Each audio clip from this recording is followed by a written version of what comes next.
Kamusta kayo? Kami nga pala ang mga kwela ng Kwelalan. Ako nga pala si Kuwela Wilton, tuturuan ko kayo gumawa ng aso gamit ang lobo. Ako nga pala si Kuwela Jerry. Tuturuan ko yung gumuhit ng aso.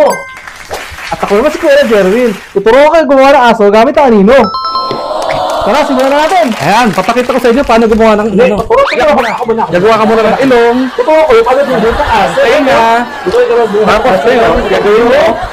Lagyan mo ng mata. Ihalo nyo yung tenga. Tapos Ilong. gagawa kayo ng leeg. Gagawa kayo ng leeg. Yan. Tapos yun. Tapos may paa. Ito, ayan o. Gagawa kayo ng dalawang paa.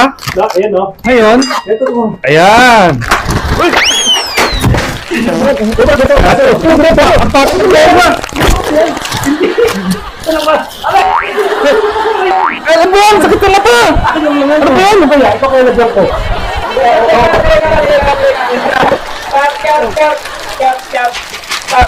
Ibes, ano ba to? Ano ba pinasok ng mga taon to?